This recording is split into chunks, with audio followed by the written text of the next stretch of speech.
Вие сте во утренски брифинг, јас сум Сашо Ордановски, имам големо задоволство што со мене во студиото е нашиот прославен театарски режисер, филмски режисер Слободан Унковски. Унко, добро утро. Па добро се, ова не е само комплименти, бидејќи тие си следуваат комплиментите, нема ништо околу тоа што е. Унко, годинава особено претпоставувам дека како да кажем, она е демотивирачка за сите и сите ќе сакаме што побрзо да забораваме, ама луѓето како тебе што се поврзани со комуникација со публика, со јавност и така натаму, која во принцип не може да се прави по Zoom или да речеме дека е тоа нешто друго отколку кога е во живо, претпоставувам дека оваа година помина исто така прилично, како кажем, потрошено во твојата креативна долгогодишна, ќе биде негде околу 47-48 години кариера. Скоро 50. Вакво нешто претпоставам дека не памтиш. Се случува ги нешто годинава или Па ја мислам дека во живот не сум бил толку долго дома. Обично, да речеме, 4 до 6 месеци годишно сум некаде надвор работам. Сега сум од јануари нон-стоп тука од јануари 2020 година и практично сите моравме да се навикнеме на тој друг ритм. Театрите не работат, како знаеш, овие снимањата се ограничени, не имам јас многу снимања, така да работам на некои проекти што може да Тоа слушаш, сакам да може те би нема прашам, што правиш дома, бидејќи претпоставам дека Па гледам прво разни серии, све за ти нагледав што не сум стаснал да гледам.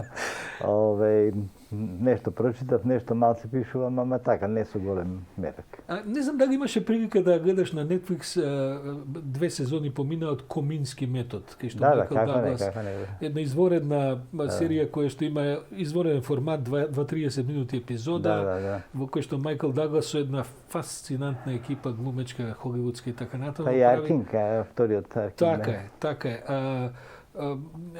И таму се работи за еден метод во кој што нели главниот лик кој го глуми Майкл Даглас Комински е практично инструктор театарски за глумци и филмски и така натаму во своето студио и потоа се разбира сите теми на еден веќе повозрасен, помалку истрошен бивши театарски глумец, актер и така натаму. И го развива тој Комински метод кој што во суштина се работи за тоа како глумците, како актерите да влезат во својата глума театарска, филмска на еден да кажем оригинален и искрен начин. Твојот метод, недека читам, се го именуваш и веќе се третира како медуза метод. Ако не се лажам, ако смеам да го интерпретирам во една реченица, практично влегуваш во проектите без однапред цврсто подготвен концепт, туку со идеите ги поклопуваш како медуза, ако смеам така да кажам, сите учесници во проектот, па потоа тој експеримент гледате што ќе излезе како колективно дело. Точно го опишувам или? Уште малце треба да се допрецизира. Ајде. Тоа е дека можеби не доаѓам со тоа точно како ќе изгледат работите внатре, меѓутоа со многу прецизно чувство што треба да излезе од тоа. Со прецизна емоција, со прецизна енергија и така натаму и таа уствари ја ширам на другите учесници, евентуално, иако се разбира, успеам во тоа, тоа стане доминантно од представата. Така да, самата форма, дали ќе биде посветло, потемно, полево, подесно, со ваков простор, со таков костим и така натаму, тоа ништо не го подценувам, се разбира. Меѓутоа тоа доаѓа логично како развој на основната позиција моја која што се формира далеко пред почетокот на пробите. Уште во мојата работа со самиот текст. Така да е практично структурата и настаните и емоциите и се друго што содржи таа материја го имам поминато, прележано, преболено, како сакаш да го крстиме. Ми се случило веќе. Така да сега го делам со нив. И тоа се покажа како доста инспиративно за другите? Да, затоа што им дава голем простор во еден усмерен правец, во еден правец кој што не е направи ова или направи тоа, туку е малце пошироко, бидејќи глумата како што се знае, особено во америчкиве методи е или да се биде или да се делува. Значи, или си нешто, па тоа го правиш така натаму, или делуваш. Значи, doing or being. Значи, тие се двете. Така да кога го гледам Даглас во своето студио кај што зборува, Само сеќам на една анегдота во Америка кога дојдов на разговор на универзитет за работа и ми рекоа Торо, по кој метод ви работите? Станиславски, Гротовски и така насаму, ја реков Функовски. И они рекоа, кој е тој па? И така насаму. Така да е, некако тоа не е нешто што сум си го поставил како задача научно да го развијам, тоа е нешто што ми се случува, тоа е мојот живот. Добро, и кај Комински и кај Мајкл Даглас се разбира, судирот секогаш на крајот, можеби не на крајот, меѓутоа е постоен помеѓу парите и уметноста. И низ таа серија, а и низ ова што ти го прави сите овие децении, особено во последно време, е меѓу парите и уметноста на извесен начин. Го затворивте кинокултура пред колку време? Пред месец дена, да. Пред месец дена. Постоеше пред 5-6 години се одвиваше. 5 години, да. Што е перспективата, што се причините? Парите ли се причините главни? И ковидот помогна во тоа, меѓутоа најважно е финансирањето, бидејќи ние бевме еден вид приватна институција, да речеме, поддржана од општина Центар само, на што сме многу благодарни, се разбира. Меѓутоа не доволно, затоа што на еден таков проект е скапи. Он практично беше едно ново место во Скопје во секој поглед, од можност за разни луѓе да работат, од можност за разни настани да се случат таму и така натаму. Со еден-двајца вработени кои што просто со двајца луѓе цела институција се структурираше. Меѓутоа практично мислам дека не успеавме да ја убедиме јавноста, не знам, државата дека тоа е неопходно. И практично имавме последните 2 години големи проблеми со финансирањето за да преживееме. Вие бевте единствената независна театарска сцена сериозна во Македонија.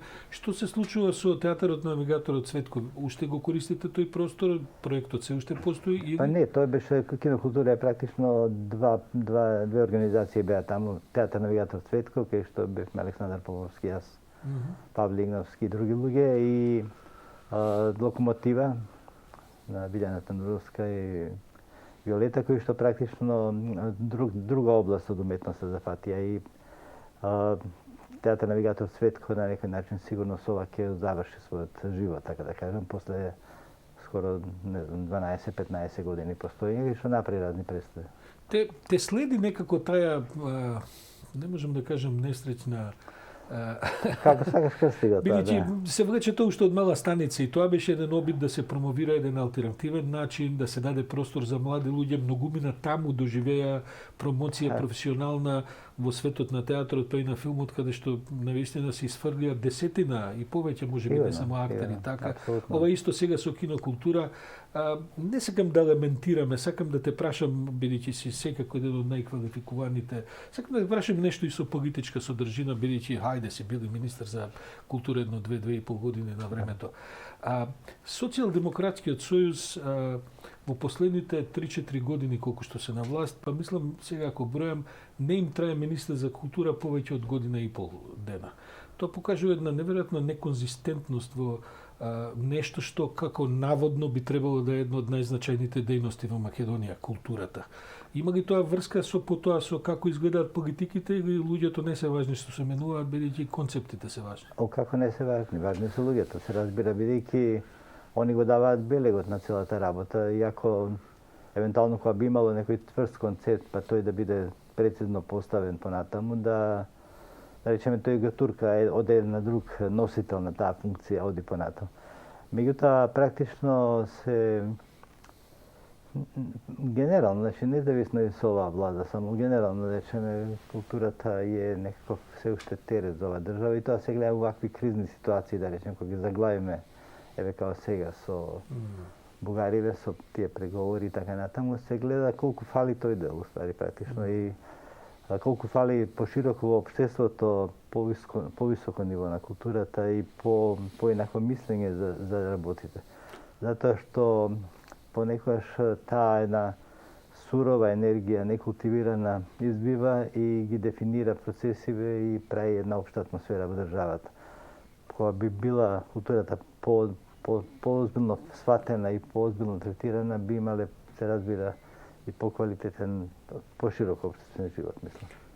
На една страна, од секогаш некако ВМРО ДПМН културата ја сваќаше помонументално, со големи инвестиции во митски проекти и уопште во градење тој голем систем на репрезентативност, символики и така натаму. Милиони се потроши на тие символики. Од друга страна, па СДСМ, говорам сега како елементарни двигатели на културата во политичка смисла, секогаш одеа со еден пристап за секого да има по нешто, на крај излегува дека за никого ништо нема, кој ќе сведеше на Пристапот на ВМРО не беше различен, само што беше за нашиве да има. Не беше за секој од нашиве да има.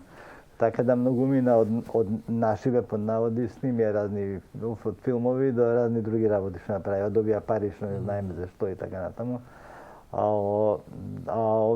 ова друго као да е, особено претходната гарнитура на министри кој беше, оглавно ги хранеа сите можни барања и затоа конкурсот доби, годишниот конкурс доби едни гигантски форми, бидејќи сите се јавуваат, сите добиваат по нешто и супер. Трошки, да. Ама, знаете, мали некои организации ќе преживеат така натаму, а суштинските работи никогаш не биле доволно финансирани. Добро, Унковски, и тоа е проблемот, да. Бидејќи тоа ме води до следното прашање, што треба да се направи со културата во Македонија од страна на државата? Мислам, ова можеме да останеме во сфера на флоскули, дека треба посериозно се третира и така натаму, важно и сето тоа. Но во суштина, каде треба да се направи некаков крупен рез за да конечно тие флоскули станат некаква реалност која ќе продуцира друга културна стварност? Она треба да се финансира поозбилно прво и второ да биде достапна за сите граѓани. Значи да биде достапна, да се демократизира во таа смисла. Да се мрне од Скопје, да се направи отворена према сите други општини, градови и така натаму, села и така натаму. И на некој начин да се овозможи да биде животот на некој што живее во помал град, да исто така да има допир со културата и така натаму. Ако ме бака брзо да одговорам со оглед на ограничено време. Еден од најголемите двигатели на таа идеја, па човекот кој што веројатно и направи најмногу во таа смисла, Баге, деновиот почина, а тој остави таков залог со Битолскиот народен театар, кој што ќе остане како медник во македонската театарска, па и културна историја. Со губењето на прерано, се разбира, на Баге, има ли, гледаш ли некој друг обид, некоја друга личност, некоја друга институција вон Скопје која што може да се издигне и да конкурира со квалитет, па дури да биде подобра од многу од овие, да кажем, скопски институционални културни рамки? Баге беше една посебна личност на нашата култура и навистина е штета што го изгубивме. Голема загуба е. Он беше неговијата, поред сите други квалитети, беше на голема страст за театарот, голема енергија и не случајно остана толку години на тоа место на директор на театар, 21 година или колку беше во Битол. Што покажува од друга страна дека континуитетот е неопходен и многу е важен во нашава работа. Вие контактите ги правите зборам се како директор на театар, како менаџер со разни институции. Во Германија мандатот на директорот е 7 години.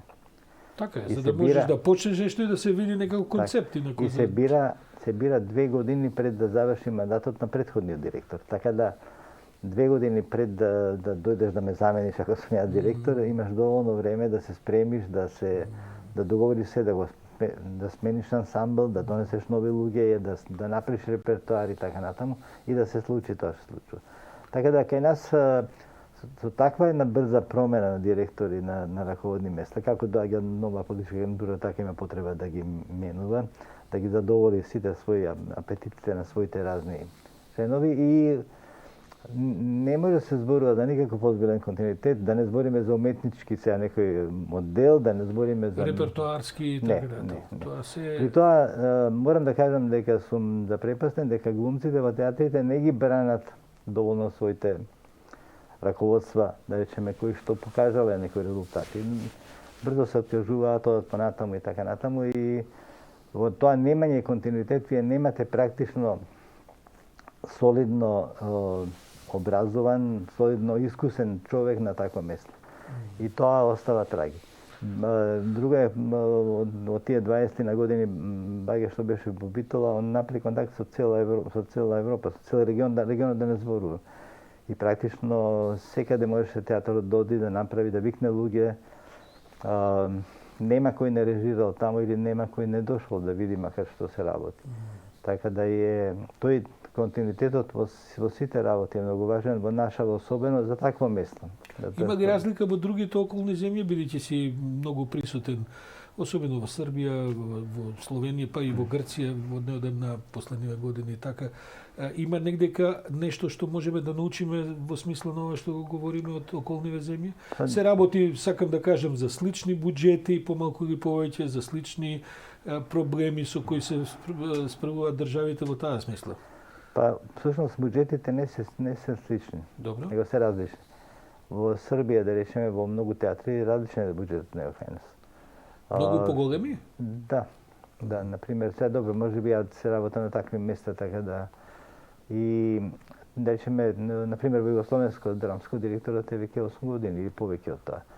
Во Народно се промени директорот, меѓутоа го држи тој мандат од 4-5 години, што го има и така натаму. Во ателје се менуваа повеќе директори и пошто е градско финансиран, ателје 212 побиле, пошто е градски финансиран, доаѓаат и некои личности кои што се политички, така да кажем, подобри отколку се уметнички или не знам, менаџерски спремни. И тоа остава траги. И тој театар веќе полека не е тоа што било. Направива еден интересен потез, например, на Љубиша Ристич, неговиот независен проект Шекерана, кај што беше така цело време едва и преживуваше, сега градот го зима под своје, го финансира по проекти, меѓутоа ќе може да работи. Така да на некој начин не е исто баш сосем, да кажам тука. Овдека не успеава нашите напори да кинокултура да стане нешто слично. Не зарад мене, зашто нити јас, нити Александар Поповски, нити бевме работени, нити за тие 4-5 години сме биле платени. Тоа беше на вистина желба да се направи место за нови луѓе, за млади луѓе и така натаму. Меѓутоа, тоа мора некој да го препозна и да го поддржи. Значи, што се случува сега со просторот? Вие сте уште таму или е тоа напуштено веќе? Ние го напуштивме просторот, бидејќи го рентиравме и мислам дека сега ќе се издаде на некоја телевизија или така нешто. Тоа е убав простор. Да, има добри студиски услови, претпоставам. Да. Унковски се разбира дека твојата театарска кариера, долгогодишна, творечка, врзана и со Горан Стефановски, повеќе, би рекол, ако смеам така да ги генерализирам, темите и инспирациите ги црпеше од проблемите на нашиот опстанок, не само национален, туку и човечки и така натаму, и некако во маката е инспирацијата поголема за маркантни дела создавање. Не напуштија тие теми до денеска практично. Пак имаме проблеми во смисла на некакви идентитетски оспорувања и така натаму. Има ли автори кои што денеска се занимаваат на таков инспиративен начин како што еден Горан тоа го правеше, или се исцрпија тие теми и некако преокупациите може да се повеќе комерцијални во други сфери? Па не знам дали баш доволно ја знам ширината на целата материја, иако добивам доста текстови нови што се појавуваат. Мислам дека Дејан во некои своји текстови апсолутно допира на битни точки на нашето живење. Да, Дејан Дуковски се извина. Се појавуваат и разни други млади автори кои што некои од нив не се изведени уште, кои што имаат, се обидуваат да го артикулираат овој момент на живење сега. Меѓутоа, ако не се одиграат, нема ништо да стане од тоа. Зашто за драмскиот автор нема поважно отколку да се одигра неговиот текст и тој да го види и ние да го видиме другите. Така да не можам да кажам дека баш препознавам група или не знам тенденција во македонската драмска литература која ги преведува сегашниве ситуации на сцена, да речеме. Меѓутоа, не мора да значи дека сум во право. Може би има нешто што јас не знам дека постои. Ја ти говорам моето. Што се случува со глумачкиот потенцијал, бидејќи доаѓаш од едни генерации кои произведува огромни авторитети во не само во Македонија, туку би рекол во балкански па и европски рамки, а секако во балкански рамки, во театарска па и во филмска смисла. Денеска каква е сликата во таа сфера во Македонија? Како да кажам, Dosta ľudia se primija poslednjive godini sa raznih hitnih zaposluvanja, razne prilike od ВМРО pa na i ansamblite se raztresua, tako da kažem, ima se razbira mladi ljudje što se odlični, ima neki što se odpostavljaju forma. Međutim, interesno da kad nemamo, da rečemo, jedna generacija cijela fali. Ima makedonski teatr jedna praznina, da rečemo, osobeno u Skopskive. Jedna praznina na ljudje što se od 50 godina nagore, 60, da rečemo, koji što isto tako se bitni likovi vo možda te tekstovi i na neki način se čustva to. Zato što stalno bilo teatarska predstavljena simbioza na razne generacije. Praktično tie, što se iskusni i stari, tie se nekako stožer na celá ta работа i go držat. Se razbira ako materija to go dozvolu. Tako da je, sjećam, na primjer, Bileki Bage spomnavme, Bage igraše vo moja ta prva predstava o Bitola. On završi gluma, ne? I u vreme za penja na Petri Andrejevski, jedan ljubav tekst.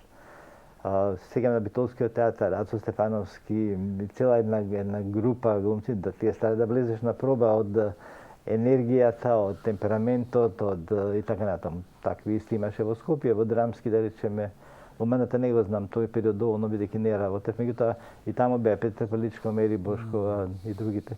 Vo Dramski, Darko, Gešo, Todorka, Milica, Nada Gešo. Znači, kog je doješ na umetnički sovjet, ja su 22-3 godine koja završi, koja počne za rabota. Da, opasno po život, kako da kažem, se šalam, opasno u smislu na to. Se razbira, koji često to da iskustvo i kriterijumi. Da, dođeš na državni ispit, tako da kažem. Tako da je, i se razbira, ta generacija go pomaga da se prenesu, a to je ovdje ta temperatura što je potrebno. Ако ти е за утеха, ако се разводени целата таа ситуација од политика преку новинарство, па можда и до здравствени системи и така натаму. Памтам години кога еве дури може како министер, кога се одеше во собрание, дури и премиерите кои има мнозинство во собранието имале дилеми дали баш секој предлог ќе помине и на какви критики од своите ќе бидат изложени. Денеска се тоа помалку и повеќе предвидли гласачки машинерии во кои што поминуваш како низ сирење што се... Ja mislim дека Македонија го изгуби учеството во својот живот. Не знам како да го кажам поинако. Ali na neki način tuga sme, živijeme, sve slučaje, ima собрание, ima vlada, ima televizija, ima ne znam sve, a suštinata je nedofatljiva. Znači suštinata se otkina. I nekakav virus odnatre što je teško za odsiranje, ne mislim na korona, nego mislim na nešto drugo, gojade ozbiljnost što je potrebno da se napred država. Tako da to je odnutra kompromitira na razne načine. Od toga kako se razgovara za problemite, od toga koji znanja se pokažuvat, od toga koja tendencija, koji se namerite, kako se razbira cijeli proces na formiranje na država, kako se tretira obrazovanje, to kako se tretira diplomite i tako na tamo. Kako reče podpredsedatelj odna vlada, prva izjava njegova posle izbori, дека нема да ги проверуваат дипломите, дали се тоа се говори. Така значи тоа више ја доведува упрашање целата максима за правна држава да се од таму да најбанално да почнеме па на. Така да е во тој смисол е комплексна и комплицирана ситуација и не е лесна. И она не мора да значи дека ќе загрози по нашето постоење. Она само ќе направи такво како што е. Значи, ќе го заглави на едно ниво кај што нема да успееме да се откинеме и да станеме нешто поише што би може да станеме со нашите потенцијали. Така го гледаме тоа. Што е неопходно за тоа да се промени? Се работи за генерацијски проблем, се работи можеби за светски проблем на релативизација на вредносен систем, во кој што само парите се важни, селебрити успех во таа смисла, или се работи за некаков особен национален проблем, овдека мислам национален на сите граѓани во Македонија, на пристапување кон животот како во еден провизориум, да се протурка, да се купи денот и да се помине. На некој начин мислам дека фали еден заеднички консензус да окрстам, не знам, фали една свест за тоа дека е потребно да се смениме и ние да си ги завршиме работиве. Значи нема кој да не ги заврши работиве, нема кој да не... Значи ние викаме добро се Бугарија се против, па не знам Америка ќе потурне Германија, па некако ќе се реши ситуација. А практично мислам дека се работи за наше организирање и за имаме наша задача треба да ја завршиме. Кај нас е топката, независно што кој ни слава вето. Кај нас е топката, ние мора да се смениме, ние мора да бидеме поинакви, ние мора да се, значи секој од нас посебно, не генерално, не општо. Утре ми е на ова место каде што седиш ти денеска, веројатно Зоран Заев, со кој ќе имаме исто така 30-40 минути можност да поразговараме. Многу поздрав од мене. Фала.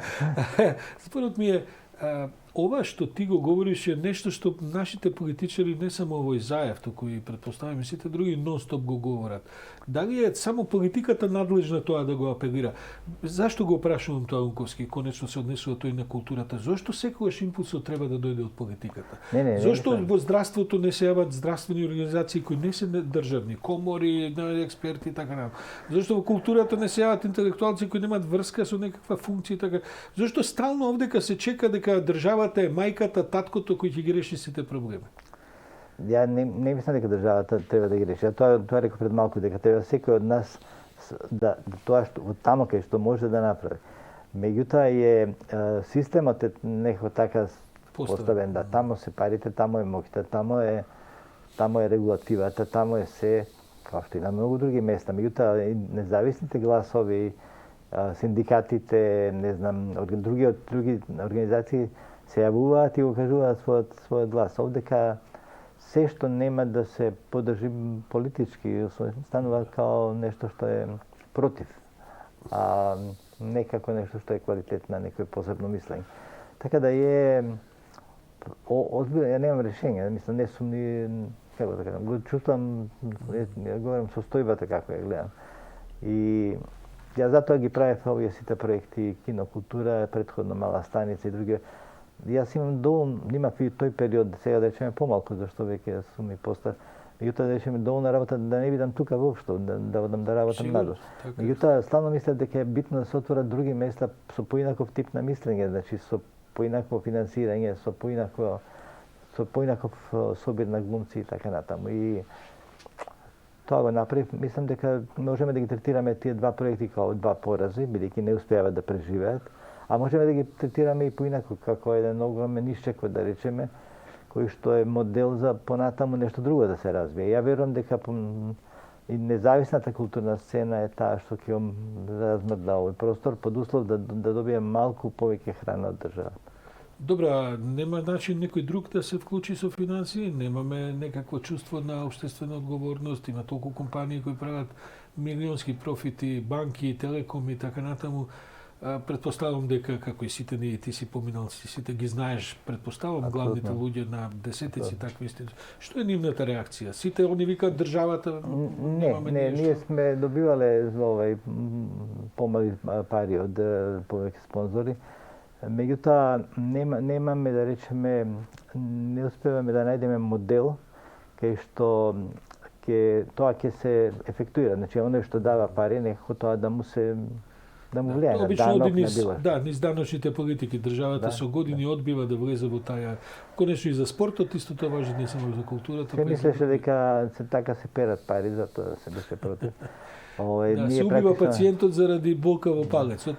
Ние практично, кога бев јас тогаш министер, успеавме да направиме закон каде што тоа што ќе се даде во култура ќе биде ослободена. Меѓутоа тоа беше го прифатија бидејќи знаеме дека за 2-3 месеца се спрема нов закон за даноци кај што тоа ќе се сруши. Така да практично не се успеа. И оние што не помогнаа да речеме во овој 5-годишен процес, не се многу мина, но навистина им благодарам. Тоа сакаат да го направат во најголем дел анонимно, да го направат да не се шири. Меѓутоа сум бил кај сите скоро релевантни, односно луѓе што би можеле да финансираат. Многу мало одзив сум имал.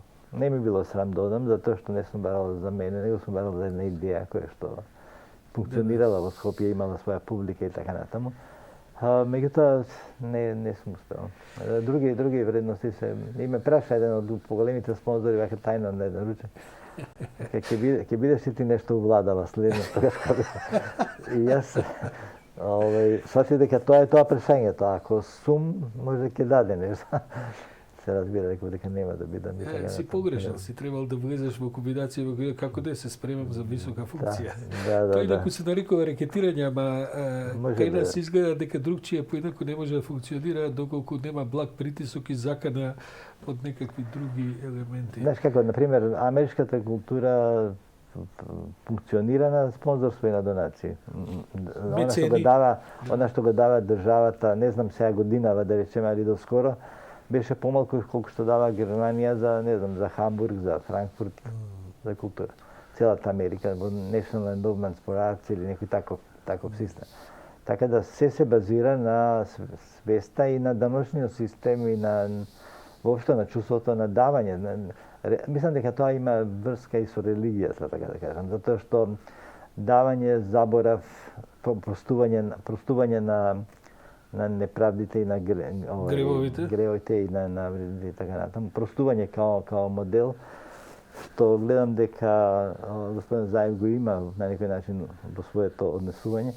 Простувањето е некако, ја би рекол, чисто западен модел. Кај нас тоа постои... Еден протестантски, ако инсистираме. Кај нас постои тоа во црквата, простувањето, меѓутоа не гледам од нашата црква, како да кажам, докази за тоа. Кај нас простувањето се разбира како слабост, а не како доблест. Да, како пораз. Унковски, би можело и вака уште неколку часови, само на крај една сува информација, што се случува со Весела азбука? Со Бушава азбука. Се извинувам, со Бушава азбука, се разбира. Практично, ние после смртта на Горан, Марин Алчевски од Загреб, што пишуваше разни серии за HBO, го преđена да го заврши тој проект. Проектот е напишан, има 31 епизода, исто како Бушавата азбука. Се говори за зборува за македонскиот јазик. Се обидуваме да ја покажеме државата дека е тоа проект од државна важност, не затоа што ја го работам, него затоа што јазиков е драматично во денови битен. Гледаме тоа, да се... Не сме успеале да најдеме пари уште и не знам дали ќе успееме, што ќе ми биде многу жал. Јас најверојатно не би го ни работел, мене бе мерак да дојдовме до ситуација да имаме материја која што може да се работи со Синодичка црква и со други луѓе, се обидуваме да го активираме целиот проект. Ќе видиме дали ќе успееме. Значи, мислам дека тоа е тип на проект кој што мора да го финансира државата, затоа што е од такво значење. За жал не постои национална телевизија у форма која што би го произвела тоа. Значи, телевизиите немаат буџети за тоа, за жал. Не, зборам да речеме, не мислам на приватни, да зборам на нешто што е национален сервис, не? Не постои... Се смеам, бидејќи за тоа би можеле да разговараме. Не е тема овдека, ама сакам да кажам дека веќе нема кој, зашто и кога се работеше Бушава азбука на времето, не беа сите пари на купче. И таму тогашниот директор на телевизија мораше да земе ризик и пред советот на телевизија да каже немаме уште, не знам, 25% или колку им фалеа пари, ќе влеземе во снимање, затоа што е значено, што сакаме да го работиме тоа, а јас во период на време ќе најдам. Таква одлука има советот и советот го држеше таа одлука и навистина успеа да ги најде тие средства и да ја сними целата програма, која што играше со години. Да, може би ќе биде ова поттики за некој спонзор, кој што ќе ја слушне приказнава за Бушава азбука, па може би ќе те побара, ќе се јави сам да се понуди. Знаете, таква една серија од 31 епизода со многу видеа и така натаму, она кошта сигурно околу милион и нешто евра. И практично е серија која што многу одговара за некој кабловско пренесување понатаму в диаспора. Има комерцијален потенцијал во неа. Па има у смисол на образовен потенцијал, а полека како што гледаме доаѓаме на онлайн образование, кај што она и Бушава азбука се разбира секогаш одлично лежи. Слободан Унковски во 15 до 11 можеше да биде 15 до 12 да не забележиме. Благодарам за ова утринско гостување и се гледаме во некоја прилика кога ќе ја информираш јавност дека се обезбедени средства за започнување на проектите, за поддршка на независните институции и за повторно враќање кон можноста културата да се демократизира, да се пуштат алтернативните, да се поддржат алтернативните проекти, тоа што со децении назад и самиот го правиш. Нали тоа знаеш дека нема се види? Збогом. Се радувам.